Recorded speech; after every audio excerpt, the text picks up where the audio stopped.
I'm ranaal-falaki. I'm Patel. And welcome to the Nail It Podcast. This is your place to lead better, live fully, and laugh more. It's your blueprint to optimal performance.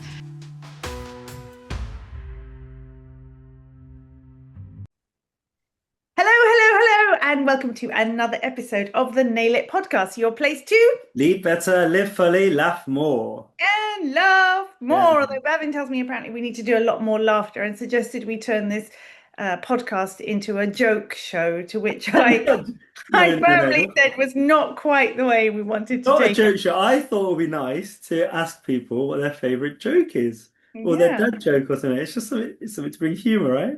And I think, you're already humorous anyway, if anyone looks at your face. But actually, on that line, I actually think you might be onto something, because it's all in the delivery, don't you think? Yeah, because you can say the same thing two ways, as with anything, right? You can say things two ways, and one way is really funny, one way it will go down like a lead balloon. And yes, it's all about the filters, right? We get onto the whole philosophical personal development bit, right? It's all about the filters. It's all about how someone interprets your delivery. I mean, for me, most people can't even tell when I'm joking. I have such a deadpan, sarcastic bit. And then, of course, we can explain how, of course, we train people in presentation skills, and then we've got a whole big spin. Yeah, exactly. So we could actually teach people doing stand-up, right?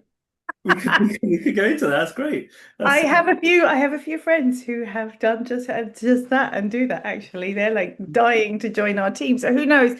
Anyway, enough of the humor. I think that's it for the laughter. Bav, let's introduce our amazing guest today. Down to business.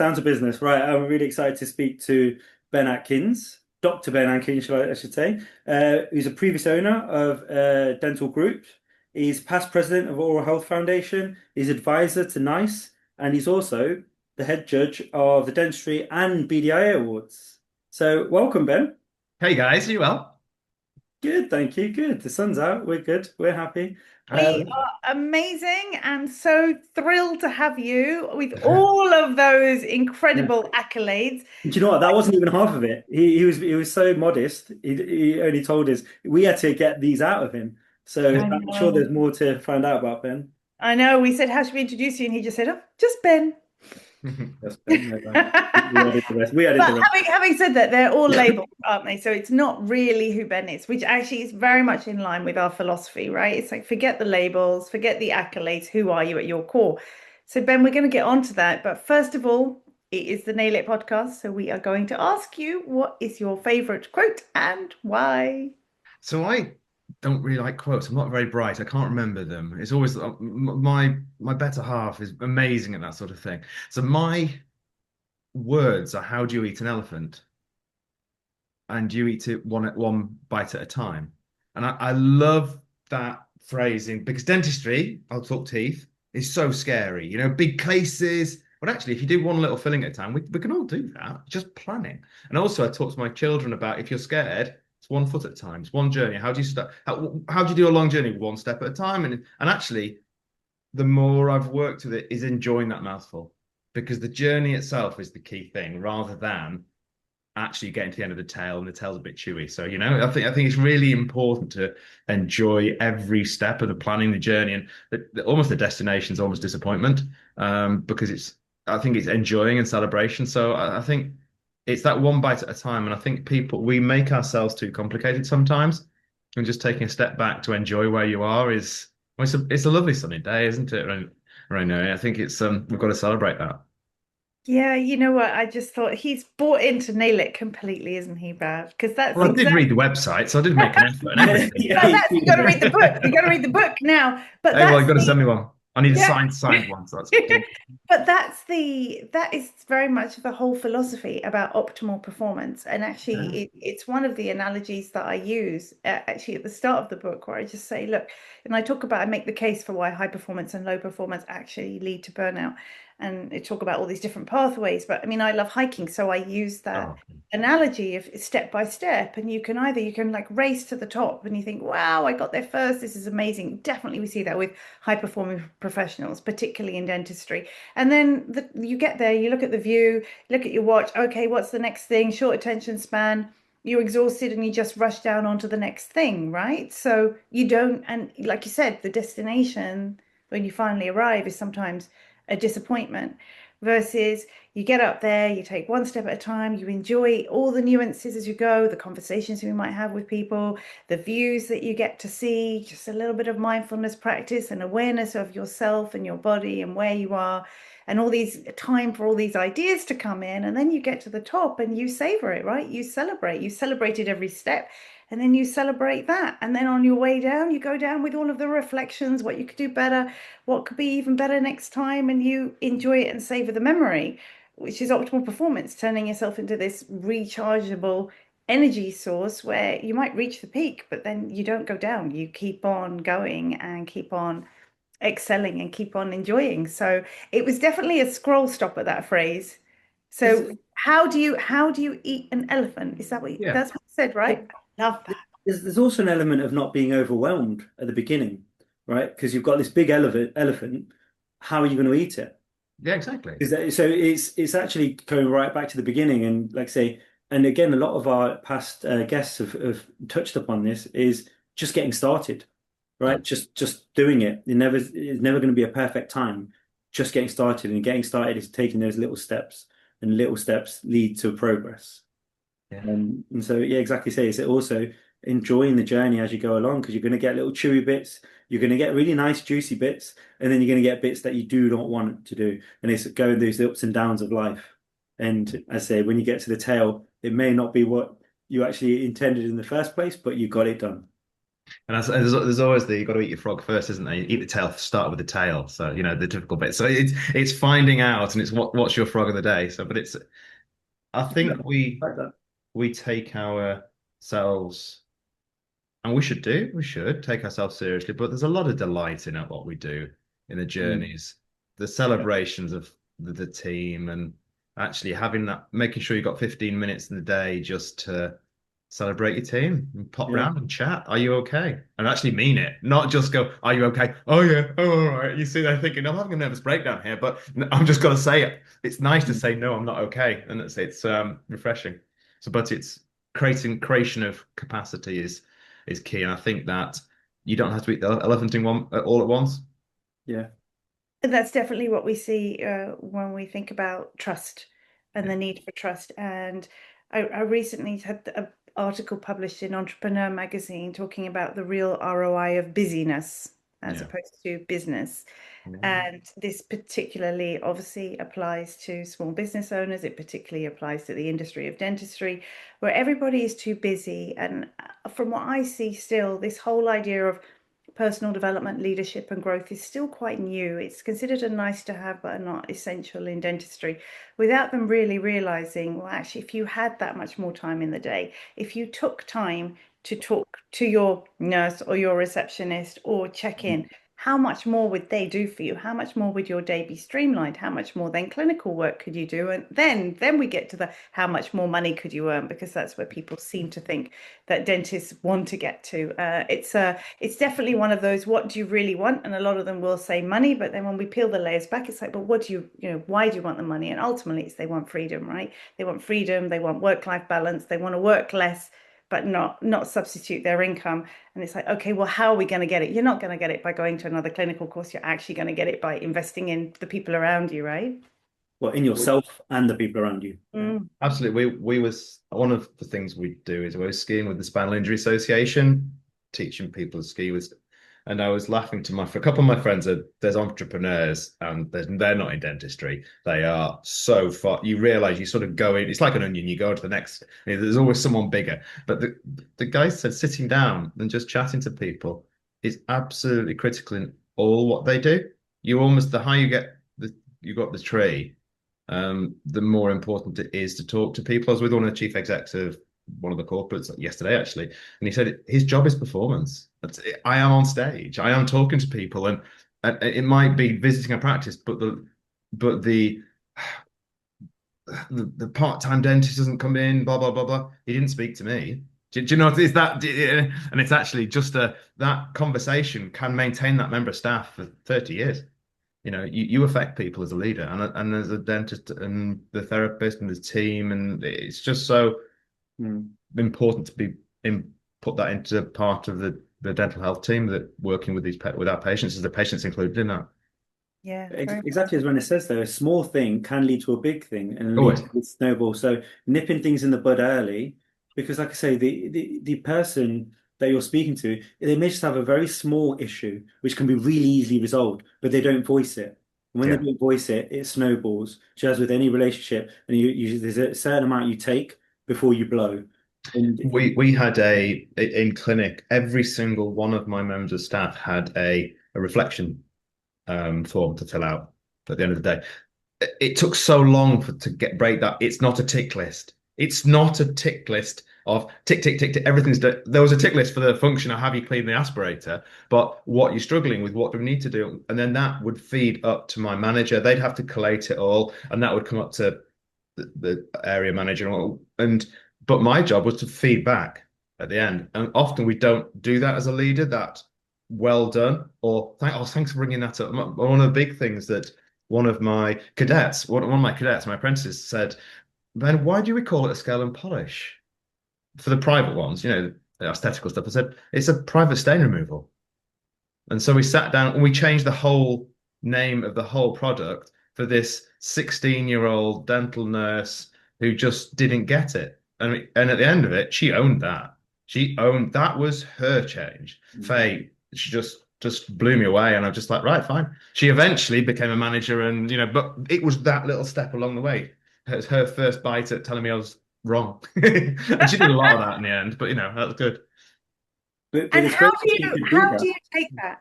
How do you take people telling you you're wrong? Yeah. At first, horribly. I'm going to be honest. I am an alpha leader, my way or the highway, and I had to learn how not to be. I had to learn to say thank you. I had to. My One of my practice managers, Emma, said in the middle of we had an away day in Liverpool, and we had a bit artist with a big piece of paper drawing us meeting, and it's beautiful at the end of it, real caricatures and absolutely amazing. And she was tapping her leg. This was tap, tap, tap, tap, tap, tap of the leg. And you could see it. You never say thank you for the good things we do, Ben. And do you know what? I had bought my first practice when I was 24. And I grew up in that environment of being the boss and the target and the horrible pressure that it comes because you don't realize it. And I took it to one side later on because I don't ever say bad things in front of people because it's not. I said the thank you. I said, but I changed the practice and said, look, I'm still growing up. I'm still humble. I'm still, and that she's known me. She's known me for 20 years. And I struggle with that because when it comes down to it, it's my responsibility. And I think it's that I'm going to fail. And I take everything. I take everything as it's my fault. Literally, everything's my fault, whether it is or not. And people can say it's not. There's a massive fraud in my business. I took that as my responsibility, and it was my responsibility. I've got 150 staff that I'm their breadwinner. I've got to win these contracts, and it is a team. You don't get me wrong. It is a team. It's a team process. We make or break it ourselves, but I take that very personally. I think my friends say you just want a medal for that, Ben. It's like, well, yeah, actually. And the staff eventually started giving me medals, and I was happy by. It was fine. It's like, well, do you want a medal for doing that? So, well, yeah, actually, yeah, that'd be nice. That'd be lovely. So yeah, but and my team knew that if they learned that if they said thank you to me for a Christmas do, just I spent what 6 grand on one beer for an evening out because I didn't drink at them, and it's having a member of staff to come up to me the next day and say thanks for that, Ben. I'd spend 20. Do you know? And I think It means a lot. it means a lot for the team to acknowledge. Do you know what? Some bosses don't do this. We went to London with some awards when we won them a long time ago, and one of the nurses said, "I've never been out of Salford. Thank you. I don't want any more money. I don't want to rise. I want you to keep taking me places and seeing things." you Wow. know, and that's what life's about. That's what life's about. But you're absolutely right, Rena. It's money. Yeah, money comes and it goes very quickly. But those experiences stay with you and they make you smile afterwards and sometimes during, but mostly afterwards. Yeah, it's so true. And I think that's where so many groups start to get it wrong, because you might still retain the team and the practice manager, but they have so much less control that quite often they can't bring through that identity. I know when I sold my practices, it was very much, I used to take my team on cocktail making and cookery Yeah. lessons and experiences, right? We weren't Yeah. just going out for a meal. And, when you run a specialist practice as well, most of the specialists never want to come, but we always went, and we'd go and we'd have a great time, but we'd also bond together. And then even in that, like, you're doing an activity, so there's leadership training going on right there. The easiest one in the world, getting the specialist to make the cups of tea for the Yeah, receptionist. And it you which is what sat I used to do. Yeah. exactly. And you see that game and you see one of my associates, Annie, used to go out and just sit and watch reception. So what are you doing? She said, I'm not booking appointments. I'm feeling how bad it is out here. So when you come in and say, Ben, Annie, can you squeeze a patient? And you just go, yeah, whatever. Just get them to sit and wait. You got that. But you get some of the other dentists who, no, don't ruin my diary, blah, blah, blah. They've not come in because it's fun. You know, they Mm. prefer the patient to go, no, bugger off. But, Yeah.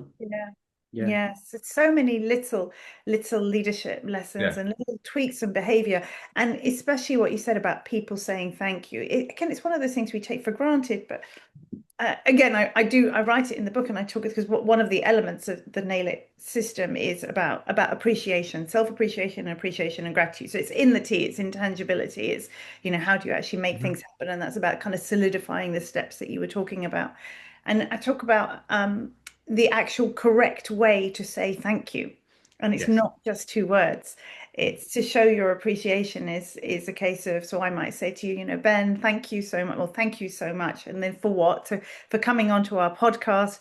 It made us feel very honored, very privileged. We were excited. It added to our value of professionalism and learning. So we add in what the value is.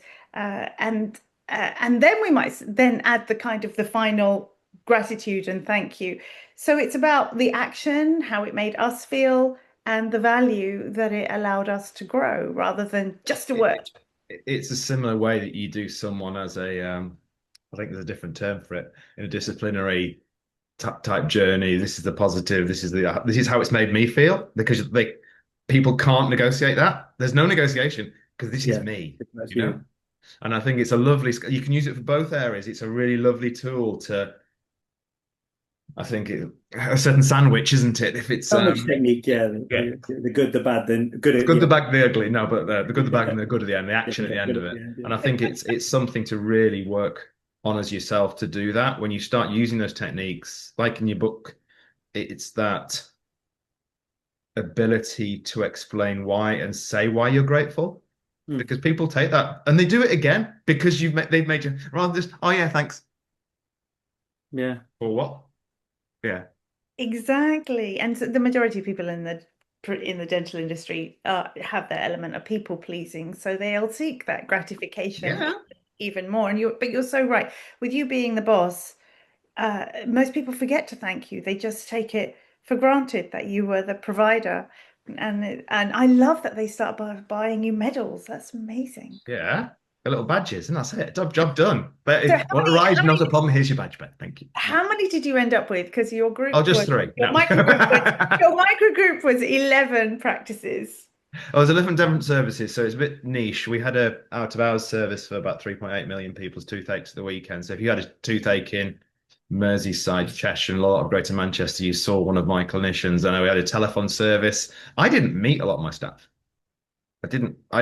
They got hired. I didn't meet them because they worked strange hours, and they were some were a lot were lay people. We had training. We had training process. I'd pop in and I'd be a face and I'd sit with them, but there wasn't the relationship that you had, Rana, with you. You knew all yours. I knew very closely my traditional dental practice patients, the nurses who ran my homeless service, off the charts. They ran and they set up and they did all that service. So there are some people that I'm truly grateful I had in my life because they made me learn from that. And I'm still using that information today. I think it's that, and that's where my life's gone with that. Um, people who find it hard to access services, I don't ever call them hard to reach because they're not hard to reach. We know exactly where they are. We just don't let our dental health systems make them easy to access. So I think there's delightful people out there, and if you open your eyes, you can be really fulfilled in your career by treating them. Mhm. Mm. So you've done a lot of that, right? If we think about those core services with people who have found access challenging, let's like reword it in some Yeah, way. yeah. And then obviously all the stuff you do with the Oral Health Foundation now, and the stuff you do with NICE. I mean, even judging for the awards, they're all Oh, that's very, fun. That's a good one. I get to give the medals. Get to give the yeah, medals. yeah, but in many ways you're giving invisible medals by adjusting stuff at its core. the Hmm. the policies that are made, the Yeah. decisions are made, albeit you're one of the ones who fortunately still have clinical experience. So what does that say about you? Because there's this commonality with all of these roles, really. What does it say about me on it is I like people. I like absorbing their knowledge, and I've learned to do that. I was the gob on the stick at university, you know. I was the social butterfly. Oh, my friends used to call me a social butterfly because I didn't sit still for more than 2 minutes. And training myself and changing myself to listen to people takes you down paths that are so enlightening that you suddenly go, oh, I can speak to people, I can go places, I can see things. And that's what it says about me. I really I love knowledge. The funny part is once I understand it, I'll often not use it. I'm done. I've learned it. And so I keep bees. I've done it for 15, 20 years secretly, a bit bored of it now because I don't know how to do it. So I've now taken up pottery, you know? I love my walking. I was up in the Lake District on Monday. We were up at the Langdales on Monday, did 30,000 steps on Monday. So that was good fun.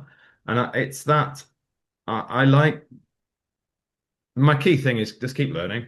And I think it's not, I think we do that sometimes a little bit too far in dentistry for really niche, just teeth, you know? We often forget about the rest of the body, but also we often forget about working on ourselves, that therapy, that session, that is this what I actually want to do? Or I've got a lot of friends, I'm at the back end of my career now, and I've got lots of friends who say, oh, I'll just keep working forever. And I say, well, that's great, but what happens when you have to stop? Because you will have to stop because dentistry is hard on the body. And what are you going to replace it with? Because when I sold the business, I lost that Ben the dentist persona, and I wasn't expecting the massive void.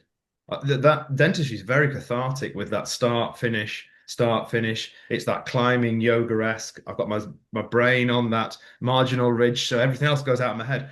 I lost that relaxation which dentistry gave me. Maybe that's just me being a dental geek, and I love the micro Yeah. bit-scopic stuff that we do because your brain clears. But I Yeah. had to reply, I've still not replaced that yet. I still haven't replaced that yet, and I might not do. Which is why the exercise is in the 2.5 hours of exercise this morning. You know, it's a balance, isn't it, guys? You know, in our lives. Yeah. It is a balance, but it's also about not wearing the labels, though, as well, isn't it? Mm. So you talked about, the ledges. I meio, for me, it's probably the perio treatment. Like I Yeah, just go on autopilot, don't I? Sit there yeah, with my laser, and away I go, yeah, millimeter by millimeter, and I get an endorphin hit every time I see a patient yeah, for a reassessment. It's like, yeah, yay, another win, fantastic, good. yeah. Badge, you got your badge. Got your badge. There's your little Got my badge. badge, got my Yeah, badge, the another Perrier award. little badge. That's Yeah, it. That's it. Um, I'm the same as Ben. I used to love COVID, and sometimes it used to be great because I used to have that helmet on. And yeah, when you used to put, I used to have that vacuum pack. I used to look like an astronaut, and it was so nice just being in your own head. Had my loops on. I was just at one with the tooth, yeah, and you get really sort of just keep on wanting to look at it, play with it, and you're just really critical. yeah, And it's so nice. It is the type of therapy because you're yeah. just there. Nothing else Very matters at cool. that time. It's just No, you at one with this procedure, and you want to do the best job you can. And yeah, it sounds like we are geeky, but I think it's important to enjoy what you do. Because like you're never going celebrate. to be good at it. Grab it. Find something else as well, and slowly but eke it that was away. it. exactly. What else do you find? Like you Yeah. said, you're not sure you found it. It's like, okay, there's loads of activity. But I mean, this is really important because I always say, if you attach to the label, and we gave you a lot of labels and accolades when we introduced you, and dentists are very guilty of this. They will often introduce themselves. Hi, I'm this person. I'm a dentist. Hmm. It's what precedes it. The title precedes it. All the rest of it, and we get judged on that as well. It's the only reason I have Dr. Ranaal-Falaki on here. Otherwise, I'd be like you. I'm just Rana. This is me because Yeah. it's not a definition. Like judge me if you must, but judge me for who I am, not the labels that I wear. Mm. And so for me, my purpose is always so much deeper than dentistry. I mean, I don't do that much clinical dentistry nowadays anyway, but it's about for me, my purpose is growth, and that's growth within myself, growth of other people. From what you said as well, similar kind of thing. It's learning. So how can you apply that Zen margins around a crown healing Hmm. to Yeah. your purpose of learning to then keep you balanced in life? I can't answer that. I don't. Do you know? I I know, don't. so we have to find something for We you. have Come to on, find let's something for you. brainstorm, Babby. What can you Yeah. do? I've got. I mean, do you know, it's really funny because you think, well, I'm no business, so I do business. I advise on practices with friends' practices. A lot of I lectured at Manchester University, so I've got a lot of students who are friends and practices and blah blah blah blah blah. But it's I'm doing a project on a chlorhexidine coating that you paint on very, very high needs patients in nursing homes and that sort of level. It massively reduces the inflammation, massively. It lasts for about 2 or 3 months. And that's given me passion because it's going back into those nuances of the hard to access services. That is my part. I know exactly why that is, but it still doesn't give you that mindfulness thing that we think about. And I'm not sure I'll ever get 7 hours of mindfulness every single day. You don't. It's like those big cases. Those big cases. You think, how am I here doing Dahl's appliances and all that sort of stuff, which is like a restorative dipsy, and I used to love it. I lose myself, like Lavin said. You just lose yourself and go. So I probably need to think about the meditation side of it more. I do a little bit of meditation every day, but not comparative, not that brain clear. I suppose I will, in all seriousness, I do. What did I do this morning? I did an hour at the gym, 6 till 7. Then I took my boy to school. Then I did an hour and a half out on the bike today, and that gives me very big clarity because I don't listen to music. I think it poisons my head when I'm doing exercise. In fact, my at the gym, they wind me up, said, "Do you want to switch the music off?" I said, "Yes, please. Leave me a little up and down, up and I think I fight with that. So I'm balancing. I'm working through it. I'm struggling with it, and you're allowed to struggle with it, and that's the fun part of the game. But you could listen to a cool podcast like the Nail It. Well, I do, obviously. Yeah, of course, of course. While you're in the bike. But I do that. But I have a place for my podcast, which is on the way to work. And that is working on me, on business on the way to work, and then on the way home from work, I will listen on working on me. So it's like I need structure. My wife laughs at me for Ben. You're the biggest person who wants to change everything in life. Yet you probably need more structure than anybody else because I do. I need that tick box process. Yeah, I've done it. What Yeah. about using? Do you still have your loops? Do you wear loops? You ever worn loops? I've got about 5 pairs of loops, Yeah. but I haven't treated a patient in 8 years. What, So what about using your loops for crafts? For something that's quite it's a really good point. Really good fine, point. My like my wife's a jewelry designer, yeah. goldsmith. So we have no dentistry in the house at all. But don't tell people, I have nothing. But I like mixing my glazes and things with pottery. Yeah. And I really enjoy that. So that's that chemistry side of it, loving. Mm. And I love my gardening. I really do. We've got a few acres at the back, and I was mowing that every night. I do half an hour mowing on the fields. So it's just I don't know. But you're right. I probably need to replace some Even like those accurate work. little miniature figures, you can paint them and My little boy does Dungeons and Dragons, so we'd love that. That'll be there you good. Yeah, go. that's a good idea. There's a project for you. Yeah.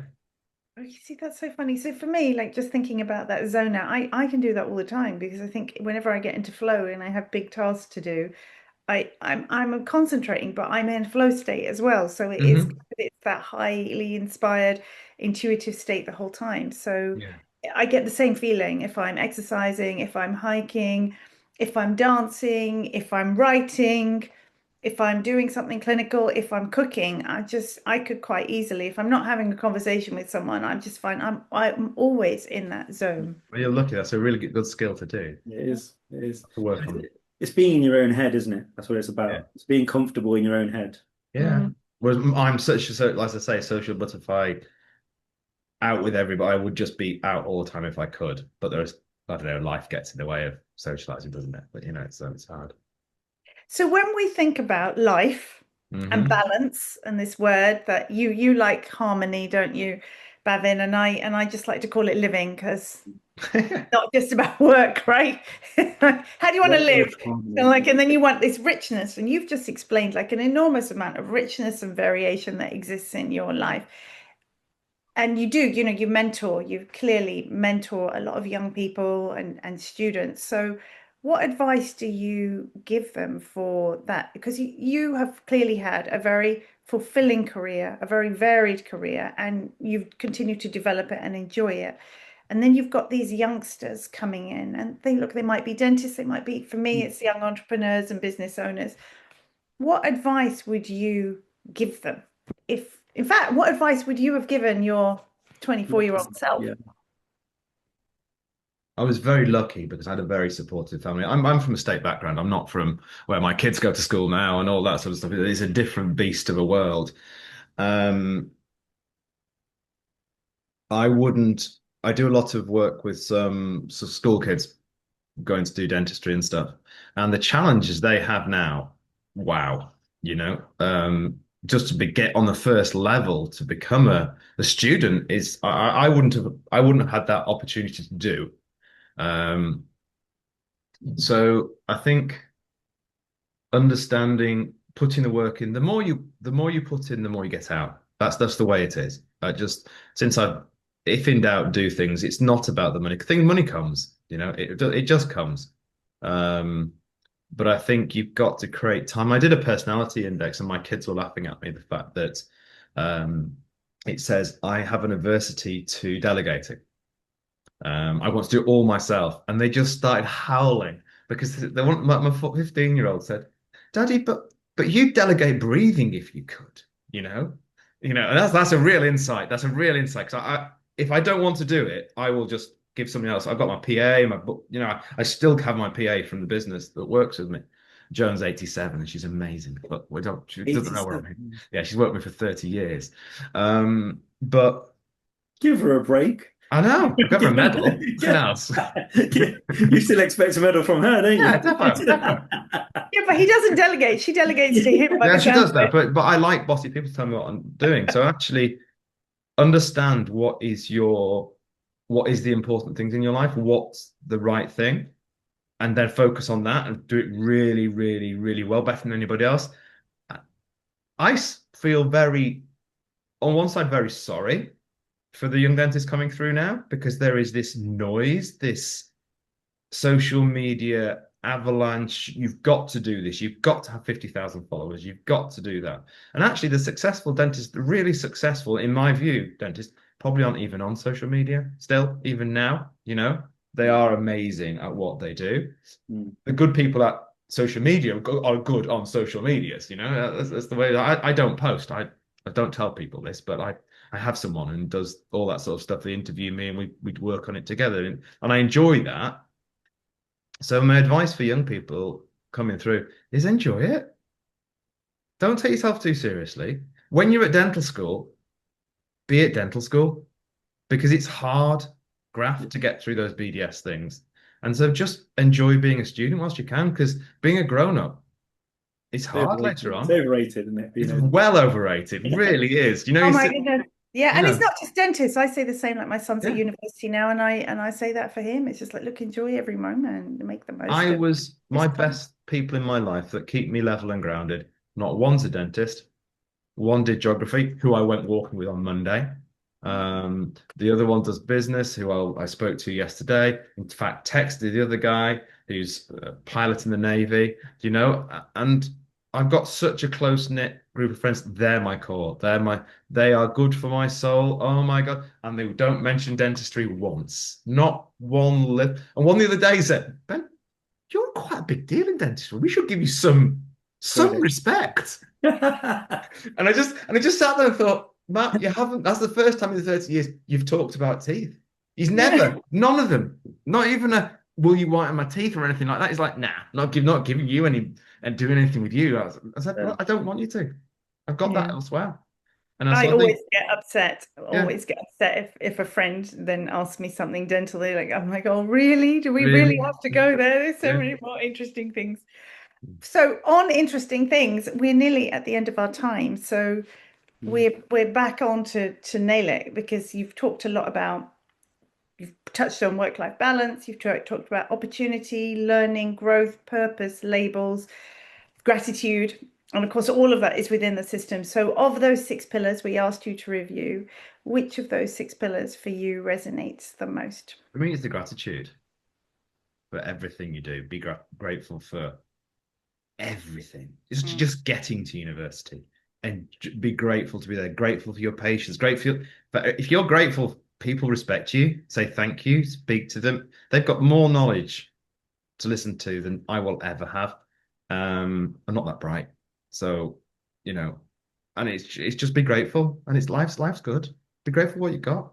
Yeah. So this is the tangibility. That's the last bit that comes under tangibility. People think tangibility is about achievement, but it's not. It's kind of turning your thoughts and desires into a real reality. But it's about sustainable transformation, which fits really with what you were talking about everything in general. So it's split into 3 parts: aim, act, attain. And again, some of the stuff you mentioned, Bavin, about just get on with it and move. So the aim is about, yeah, anticipate, like really, really want it, feel it, right? We were talking about Yeah. feelings, set an intention, drive yourself forward. So, of course, you were talking about like actually maintain that focus. And then the M is about move, just take the action and what strategy can you do to just like get on with it and start. You mentioned about accountability. So that's your next bit. It's about accountability, growing confidence, and talent, actually learning, which again is something you touched on. And then that last part is attain. That's that last part of which, again, we touched on all of those. We talked about, acknowledging your wins, really taking time to celebrate them. That's the TT, taking time, celebrating, and then learning on feedback, appreciation, inspiring, and then what's next to keep on growing. So actually, it's not just actually that we touched on pretty much everything in that tangibility pillar, which I love. Wow, Yeah. fantastic. We're gonna have to have Ben on again because it's just too short a conversation, I Babin. was about to say that was like pretty much a whole nail it exercise, wasn't it? Could do a whole day with Ben. Easy. And yeah, we touched upon a Because lot of it's the that points. easy. No, it's a lot of hard work, isn't it? Yeah. That's amazing. Well, thank you so much for being an incredible guest. We should just for 30 seconds just touch on how excited you are about your role as judge for because you only just started with the British Dental Industry Awards one just last year as well. Was dentistry a new one, or were you already head judge of dentistry? Um, I was asked about 3 or 4 months. It's actually not been announced yet. That's about 3 or 4 months ago to be the chair of the Dentistry Awards as well. So I've done Wow. I've done dentistry judging and the industry awards for 10 or 15 years. I sort of won Dentist of the Year when I was like 27, 28. And it sort of spiraled from there. So I've worked with the FMC crew for a long time. They're a great bunch. They And are. it always makes me laugh when people go, well, if I buy lots of tickets, will I get an award? No, we've already judged it like before because that's what your list comes out with. This is your finalist list. We've Yeah. already judged you. So it's like, yeah, Yeah. yeah. So it's amazing. It's really amazing. The dental industry really awards presenting those this time at Wembley. It really pushed me out of my boundaries. And that's what I enjoy, that feeling of nervousness, that adrenaline rush. I'm a performer, we all are. And seeing my peers who are friends in the audience was such an honor. Ian Chappell was there, Avi was there. It's just to see some of the titans of our profession, Mm. Mark Allen, Mm. Bupa, Neil, and it's rewarding and something is it's giving back to our industry because I think the industry awards actually pulls us all together. It's not dentists, it's not therapists on their own, it's not the best composite fit, it's everything, and it really links, and it's something that is so important for our profession to drive us forward, and it's so inspiring. It drives me on every time we do the marking, with the marking of those awards. You think, oh, that's a good practice, or I want to work with that company, or I've met so many amazing people through it, and it's such a fun thing to do. So no, credit to the FMC team they do all the work, and I just do the pretty stuff, so that's good. Oh, thank you for sharing that. It's always good to get a bit of insider information. Ben, thank you so much. You have been an amazing, amazing guest. Thank you for your time and your wisdom. Thanks, Ben. See you soon. Bhavin, sorry, I didn't let you get a word in edgeways. No, it's fine. I was just thinking, do you know what, also on that note, it's the importance of celebrating your wins as well. So again, it all comes back to the nail it system, and it's really important to be able to reflect, look back what you've done well, and celebrate the wins. And I think that's what the dentistry and the panel judging is all about as well, isn't it? I know, and it's good to everyone to sort of lift each other up and celebrate each other's wins. So it's an awesome thing, and also the fact that Ben's done so much, and he's so humble about what he's done. It's great, and it's great to have him on. And thank you again, Ben. My pleasure. I'll feel gratitude, but how do you have to thank him? Were you listening to me, or did you zone out? What do we have to thank him for? Do you know what? I was going to pick up on the fact that earlier he said it's great to check in on people, because especially in males, it's okay to not be okay. Right. And I think that is something that is just coming through now in the next generation of dentists, is that people are talking and going, do you know, actually, no, I'm not okay. And it's having that time. It's not being fake and going, everyone okay today? All right, let's move on. Is everybody okay today? Is there anything I could do to help? Is there anything you want to talk about?